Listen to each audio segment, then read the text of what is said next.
আসবে। ও স্যার, তোমরা শিক্ষিত মানুষ, তোমরা ভালো বুঝবে। দেশের হালচাল কি আর আমরা বুঝবো?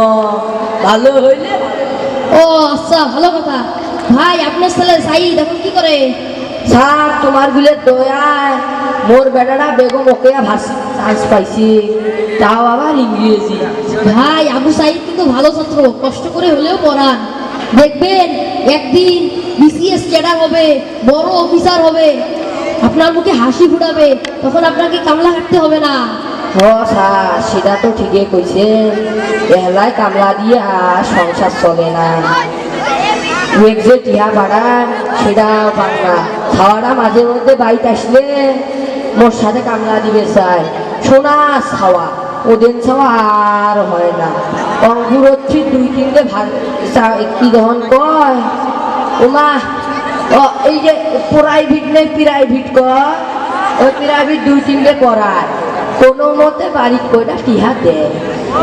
এখন দেশের চাকরি বাকরির যে অবস্থা নেই, কাম এখন ভার্সিটি পড়িয়েও আর চাকরি পাওয়া যায় না। যত কোটা নাগে ওই অত কোটা পাই কন্ডে তোমরা কম। ভাই দেশে কোটার জন্য আন্দোলন করছে, ছাত্ররা কোটার জন্য আন্দোলন করছে, ইনশাআল্লাহ কোটা বিলুপ্ত হবে। ভাই আবু সাইদ দেখবেন একদিন ভালো মানুষ হবে, দেশের কল্যাণে কাজ করবে, অর্থাৎ ভালো মানুষ হবে। ও স্যার, সেটা ঠিকই কইছে। ওর যত কষ্ট হোক ওই ছাওয়াটা পড়ায়। তোমার দোয়া করেন স্যার। জি ভাই, স্কুলের সময় স্কুলে যাই, কি আমানিল্লাহ। আবু সাইদের স্বপ্ন ছিল আকাশচুম্বী। বিশ্ববিদ্যালয় থেকে পড়াশোনা শেষ করে তিনি পাবলিক সার্ভিসে যোগ দিয়ে দেশ নির্মাণে কাজ করবে, সেই সাথে পরিবারকে দারিদ্রতার অভিশাপ থেকে করবে মুক্ত। এজন্য আবু সাইদ কৃষকের কাজ করার পাশাপাশি কঠোর পরিশ্রম করে বিশ্ববিদ্যালয়ে ভর্তির প্রস্তুতি নেয়। সে অনেক মেধাবী এবং পরিশ্রমী ছিল, তাই আবু সাইদ বেগম রোকেয়া বিশ্ববিদ্যালয়ে ইংরেজি বিভাগে পড়ালেখার সুযোগ পায়।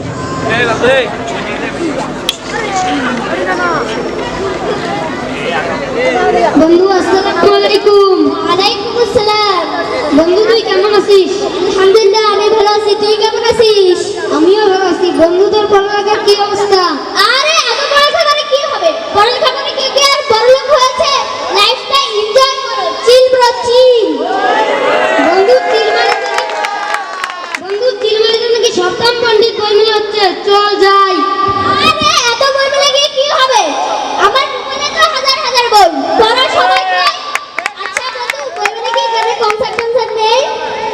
বন্ধু আজকে বই মেলার তৃতীয় দিন। ইসলামিক সাংস্কৃতিক সন্ধ্যা আছে, চিলমারি পিরিকাটের মাদ্রাসা ইসলামিক সাংস্কৃতিক সন্ধ্যাটা পরিবেশন করবে। ধুর, গান হলে যাওয়া যেত, মজা হতো, আনন্দ হতো।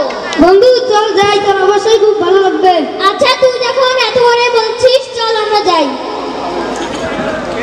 সরকারি, আধা সরকারি, স্বায়ত্তশাসিত ও আধা স্বায়ত্তশাসিত প্রতিষ্ঠানে নিয়োগের ক্ষেত্রে মেধার চেয়ে কোটার পরিমাণ বেশি থাকায় এটি নিয়ে বরাবরই অসন্তোষ ছিল। এমন প্রেক্ষাপটে বেশ কয়েকবারই কোটা আন্দোলনের রূপ নেয়, কিন্তু তা ছিল খুবই সীমিত আকারে। কোটা আন্দোলন প্রথমবারের মতো বড় আকারে রূপ নেয় 2018 সালে।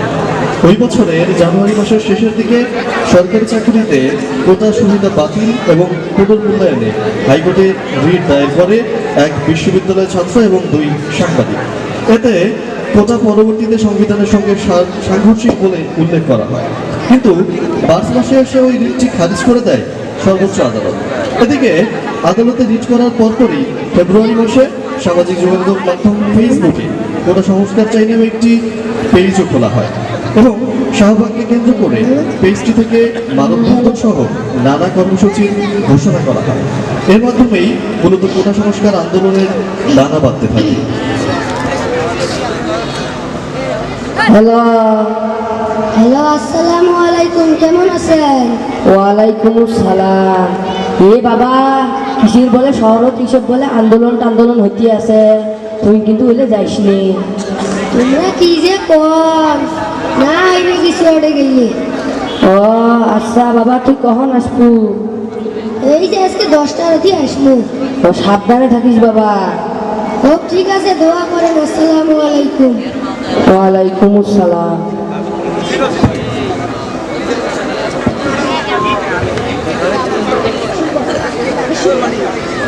Thank you.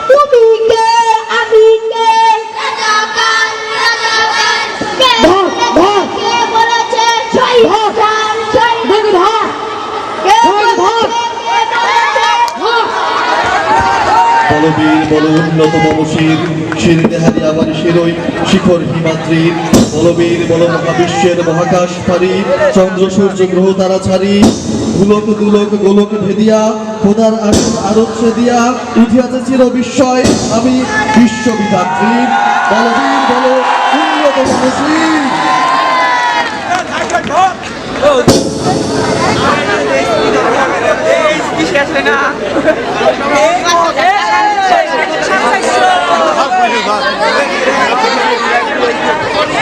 ষোলোই জুলাই দুপুর 2:30 থেকে 3টার দিকে রোকেয়া বিশ্ববিদ্যালয়ের সামনে আন্দোলনরত শিক্ষার্থীর ওপর সাথে পুলিশের সংঘর্ষ হয়। ছাত্রদের ছত্রভঙ্গ করতে টিয়ার গ্যাস নিক্ষেপ ও লাঠিচার্জ করে পুলিশ। ছাত্রদের সবাই সরে গেলেও আবু সাইদ হাতে একটি লাঠি নিয়ে দুহাত প্রসারিত করে দাঁড়িয়ে যান। এই অবস্থায় পুলিশ আনুমানিক 50-60 ফুট দূর থেকে তার উপর গুলি বর্ষণ করে। পুলিশের অবস্থানের জায়গাটি ছিল বিশ্ববিদ্যালয়ের প্রধান ফটকের সামনে। তারপরও অবস্থান থেকে সরেননি আবু সাইদ, সেখানটায় দাঁড়িয়েছিলেন। এক পর্যায়ে কয়েকটি গুলি খেয়ে তিনি ক্ষতবিক্ষত হওয়ার পর মাটিতে লুটিয়ে পড়েন। অন্যান্য শিক্ষার্থীরাও তাকে হাসপাতালে নেওয়ার আগেই তিনি মৃত্যুবরণ করেন। আবু সাইদ ছিল অবর্ণনীয় কষ্টের জীবনের অধিকারী। 9 ভাই বোনের মধ্যে একজনেরও আর্থিক সচ্ছলতা ছিল না। কেউ পোশাক কারখানায় সামান্য কর্মী এবং ভ্যান চালক। তার বাবার সামান্য জমি ছিল। আবু সাইদের থাকার মতো ঘরটিও ছিল না। বাবা মকবুল হোসেন জমি বিক্রি করে তার ঘরের কাজ করছিলেন। সেই ঘরেই থাকার কথা ছিল আবু সাইদের। এ বাবা, ও বাবা, তোমার কারা আসো? বাবা ফজল, এ বাবা ফজল, কই যে গেল পোলাটা না? পোলাটারে নিয়ে আর পারি না। ও কোনো কামের সময় হাতের কাছত নাই। হ্যাঁ, এরা কথা না শুনলে কি হবে? মোর আবু সাইদ আছে না, ওই কিন্তু মোর খুব কথা শোনে। শোনা ছাওয়া মোর, ওদের ছাওয়া আর হয় না। শরীরের অবস্থাটাও বেশি ভালো না, ঘরের অবস্থাটাও বেশি ভালো না। আমারে কইছে, বাবা তোমারে শহরে নিয়ে যা, বড় ডাক্তার দেখামু, জামা কাপড় কিনে দেবো। আর চিনতে নাই। আরে এরা যে কি বলে না। এই কিছুদিন ধরে শুনছি শহরে নাকি কিসব গ্যাঞ্জাম হচ্ছে, পুলিশ নাকি ছাত্রদের গুলিগুলা করছে। আমি মূর্খ সূর্খ মানুষ, আমি ওগুলোর আর কি বুঝবো? সকাল ধরি ছাওয়াটা ফোন করতে আসো, একবারও মোর ফোনটা ধরিনি। আল্লাহ কি বেনালা হইল। আজকে মোর এদের দেখতে আসে কে? হ্যাঁ, আজকে মোর এদের দেখতে আসে কে? ধুর, এসব কি ভাবছি? হ্যাঁ, আরে এগুলো গাড়ি না? হ, গাড়ি তো। টিরাকত দেখছি। ও তাহলে টিরাকত করি মনে হয় মোর আবু সাইদি আসতে আসে।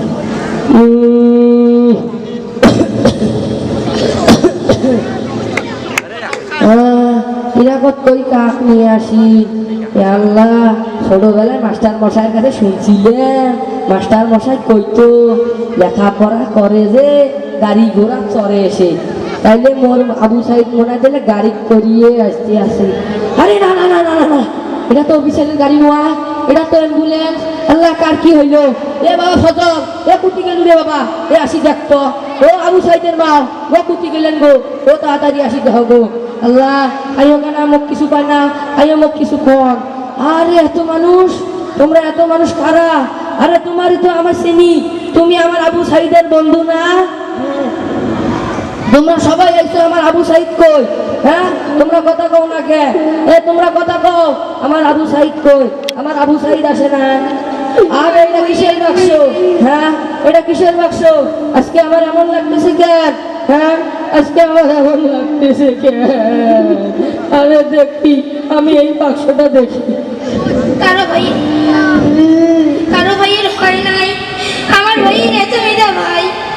আমার ভাই 5-এ বৃত্তি পাইছে, আমার ভাই 8-এ পাইছে, ইন্টারের রংপুর সরকারি কলেজে স্কলারশিপ পাইছে। আমার ভাই বাবে আমার খুশি কান্দিছে কান্দিছে ভাই হাইরে স্কলারশিপ পাইছে ভাই। আমরা মূর্খ মানুষ, কিছুই জানি না। এত মেধাবী ছাত্র ভাই, কি জন্য সরকারি মানের অনুমতি দিল ভাই? কি জন্য আমার ভাই রোকেয়া ভার্সিটিতে ইংলিশ সাবজেক্ট নিয়ে অনার্স করলো ভাই? 4 বছর হইল ভাই। আমার ভাইও প্রশ্ন, ভাই মানুষের বিসিএস করে কেন করি? ভাই তোরাও এক না করেন তো? ভাই কয় সুমি এটা হলো একটা পরীক্ষার চাকরি, হোক মুই চেষ্টা করি, হোক মুই তো রাস্তা যাও চেষ্টা করি দেখি করেন ভাই। মুখ ভালো লাগে মানুষে যখন বিসিএস এর কথা কয়, ওর কলজেটা কাঁপিয়ে ওঠে ভাই। হাইরে ওরা কেন করি পড়ছে? তোরাও ভাই করেন তো? আমরা ভাইয়ের মরার বয়স হয়নি, আমার ভাইও কৃষক মারার পারমিশন দিল। একটা ভাও ভাঙিল না কেন? একটা হাত ভাঙিল না কেন? কিসের জন্য 4টে গুলি মারলো? আমার কলজিয়াটা মানুষে না। আল্লাহ আল্লাহ, এটা কি হইল আল্লাহ? মোর শোক স্বপ্ন মাটির সাথে মিশে গেল আল্লাহ। আল্লাহ মোর জীবনটা নিয়ে মোর বেটার জীবনটা ভিক্ষে দেও আল্লাহ। আল্লাহ মোর বেটার জীবনটা ভিক্ষে দেও আল্লাহ। আল্লাহ মোর বেটার জীবনটা ভিক্ষে দাও। আবু সাইদ ফিরবে না আর কোনদিন, মায়ের বুকের ধন কেড়ে নিল কারা? কেমন আছে ভাই বোনের আদর ছাড়া? বুলেটের আঘাতে কত শত সাইদের বুক